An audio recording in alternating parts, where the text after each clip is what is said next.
Good morning बच्चों, मैं Ujjwala Satav new Catholic mission school से। आज हम पढ़ेंगे हिंदी व्याकरण। हिंदी व्याकरण में पढ़ेंगे लेसन 4 संज्ञा। संज्ञा तो उसे आप जानते ही है कि क्या है। संज्ञा किसी व्यक्ति, वस्तु, स्थान या भाव के नामों को संज्ञा कहते हैं। अब हम संज्ञा के बारे में और पढ़ेंगे आगे।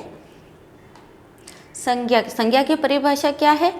किसी व्यक्ति, प्राणी, वस्तु, स्थान या भाव के नाम का जो बोध कराने वाले शब्द को संज्ञा कहते हैं। ये इसकी परिभाषा। अब हम संज्ञा के भेद पढ़ेंगे। संज्ञा के कितने भेद होते हैं? संज्ञा के 3 भेद होते हैं। संज्ञा के कितने भेद होते हैं? 3।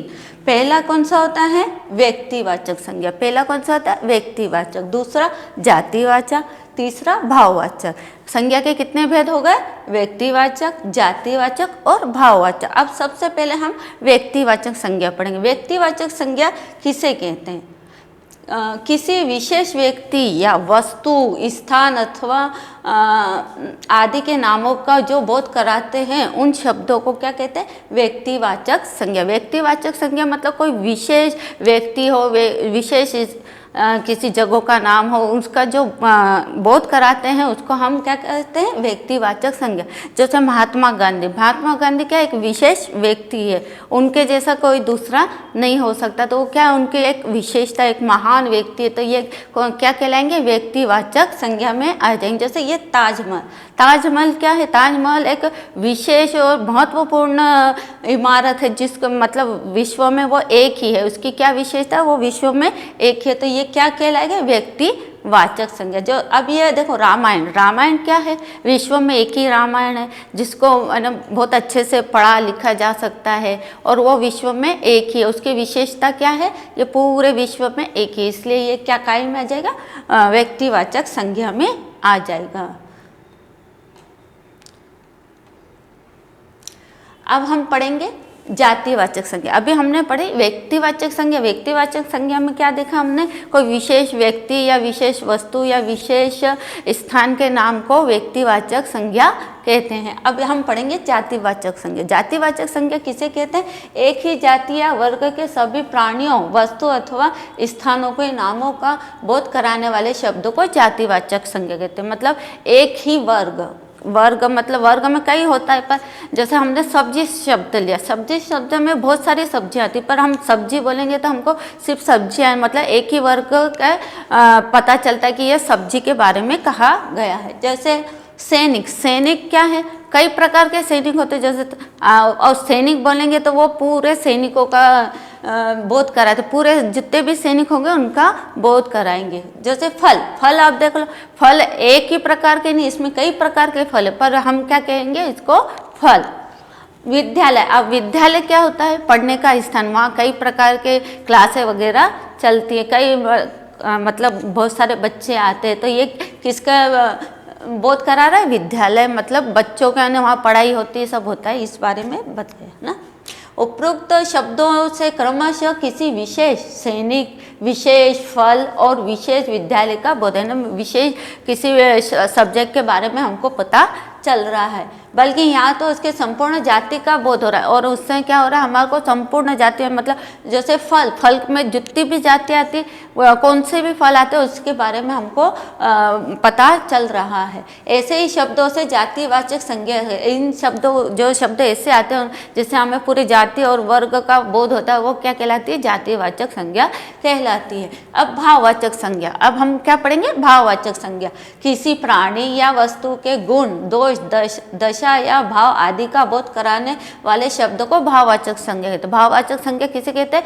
हम किसी प्राणी या वस्तु के गुण, दोष या उसमें जो भी भावना है उसका जो बोध कराते हैं उससे क्या कहते हैं?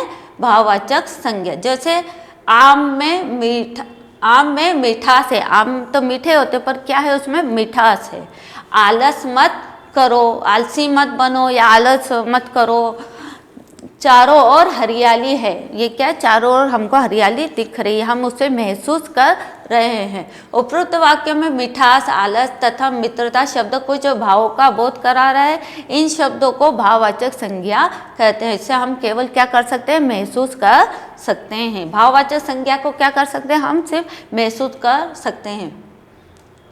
भाववाचक संज्ञा के कुछ अन्य उदाहरण भी हो सकते हैं। वीरता, वीरता को भी हम बोल के वो कुछ कर नहीं सकते, वीरता को हम सिर्फ महसूस कर सकते। सुंदरता, सुंदरता को भी हम महसूस कर सकते हैं। बुढ़ापा, पढ़ाई, मित्रता, ये क्या है, सब भाव क्या है, हम महसूस कर सकते हैं। भाववाचक संज्ञा शब्दों की रचना, भाववाचक संज्ञा जो है उस शब्दों की रचना किस किस द्वारा होती है। भाववाचक संज्ञा जातिवाचक संज्ञा, जो जातिवाचक संज्ञा शब्द होते हैं उससे भी भाववाचक संज्ञा बनती है। सर्वनाम से बनती है, विशेषण से बनती है। क्रिया तथा क्रिया विशेषण शब्दों से भाववाचक संज्ञा बनाई जाती है। अब हम देखेंगे कि जातिवाचक संज्ञा से भाववाचक संज्ञा कैसे बनती है। जैसे जातिवाचक संज्ञा से भाववाचक संज्ञा बन, मित्र, मित्र क्या है, जाति, और ये इसका भाव क्या हो जाएगा, मित्रता। गुरु, गुरुत्व। सेवक, सेवा। ईमान, ईमानदारी। पशु, पशुता। दास, दासता। अब यहाँ देखो जातिवाचक से भाववाचक संज्ञा, शत्रु, शत्रुता। चोर, चोरी हो गया। शिक्षक, शिक्षा हो गया। बच्चा, बचपन हो गया। नौकर, नौकर, नौकरानी। मानव, मानवता हो गया। ठीक है। अब सर्वनाम शब्दों से हम देखेंगे कि भाववाचक संज्ञा कैसे बनती है। जैसे आप का आपा, अहम, अहंकार, मम, ममत्व, अपना, अपनापन। ठीक है। अब विशेषण शब्दों से भाववाचक संज्ञा कैसे बनती देखेंगे। मीठा, मिठास बन गया। अच्छा, अच्छाई बन गया। विशेष, गरीब से गरीबी बन गया। सरल से सरलता बन गया। अब देखेंगे क्रिया, क्रिया शब्दों से भाववाचक संज्ञा कैसे बनती है। अब क्रिया शब्द जैसे बैठना तो बैठक, सीना तो सिलाई हो गया। धोना तो धुलाई हो गया। पढ़ना तो पढ़ाई हो गया। दौड़ना तो दौड़ हो गया। मिलना तो मिलाप हो गया। उड़ना तो उड़ान हो गया। खेलना का खेल हो गया, है ना। ऐसे बहुत सारे क्रिया से भी भाववाचक संज्ञा बनती है।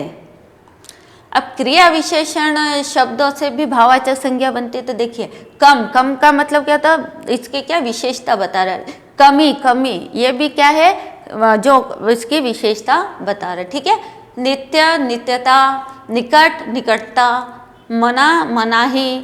शीघ्र, शीघ्रता। तेज, तेजी। जल्दी, जल्दबाजी। समीप और सामीपा, है ना। अब हमने इस पाठ में जो भी पढ़ा उसको हम फिर दोहराएंगे। जैसे किसी व्यक्ति, प्राणी, वस्तु, स्थान या भाव के नाम का जो भी बोध करा था, जिसे हमको पता चलता है, उन शब्दों से हमको पता चलता है, वो क्या कहलाती है, संज्ञा कहलाती है। संज्ञा के कितने भेद बताए गए हैं, 3 भेद, व्यक्तिवाचक, जातिवाचक और भाववाचक। एक ही जाति या वर्ग के सभी प्राणियों, वस्तु अथवा स्थानों के नामों का बोध कराने वाले शब्दों को क्या कहते हैं, जातिवाचक संज्ञा कहते हैं। किसी प्राणी या वस्तु के गुण, दोष, दशा या भाव आदि का बोध कराने वाले शब्दों को, भावनाओं को क्या कहते हैं, भावनावाचक संज्ञा कहते हैं। कि भावनावाचक संज्ञा जातिवाचक संज्ञा, जातिवाचक संज्ञा सर्वनाम, विशेषण, क्रिया तथा क्रिया विशेषण शब्दों से बनाई जाती है। अब हम देखेंगे सोचकर बताइए। सोचकर बताइए मतलब सही उत्तर पर राइट का निशान लगाना है।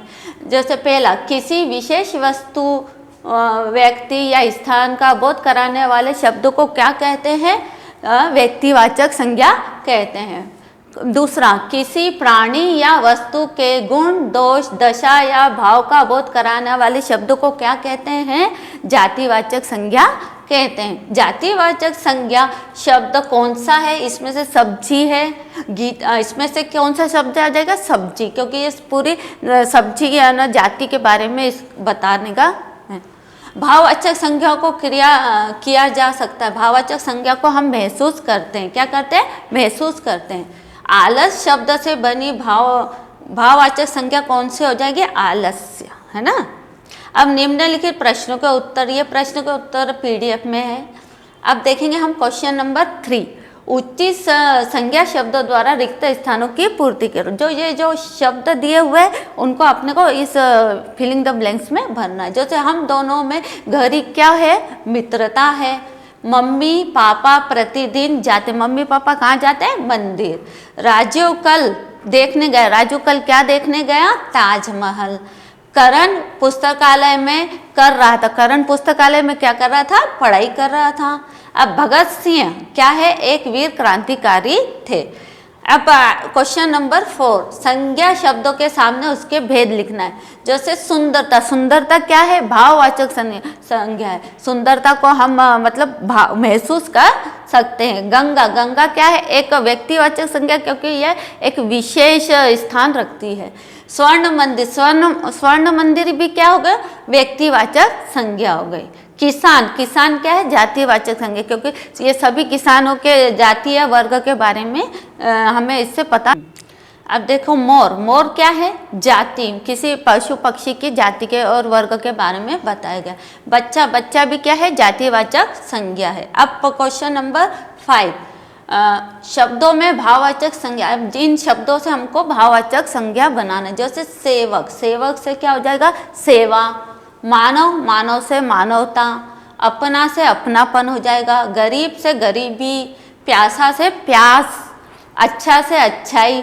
उड़ना से उड़ान। तेज से तेजी। निकट से निकटता बन जाएगा। धोना से धुलाई। आज हमने पढ़ा संज्ञा, संज्ञा। अब आगे हम लेसन में पढ़ेंगे वचन। Thank you.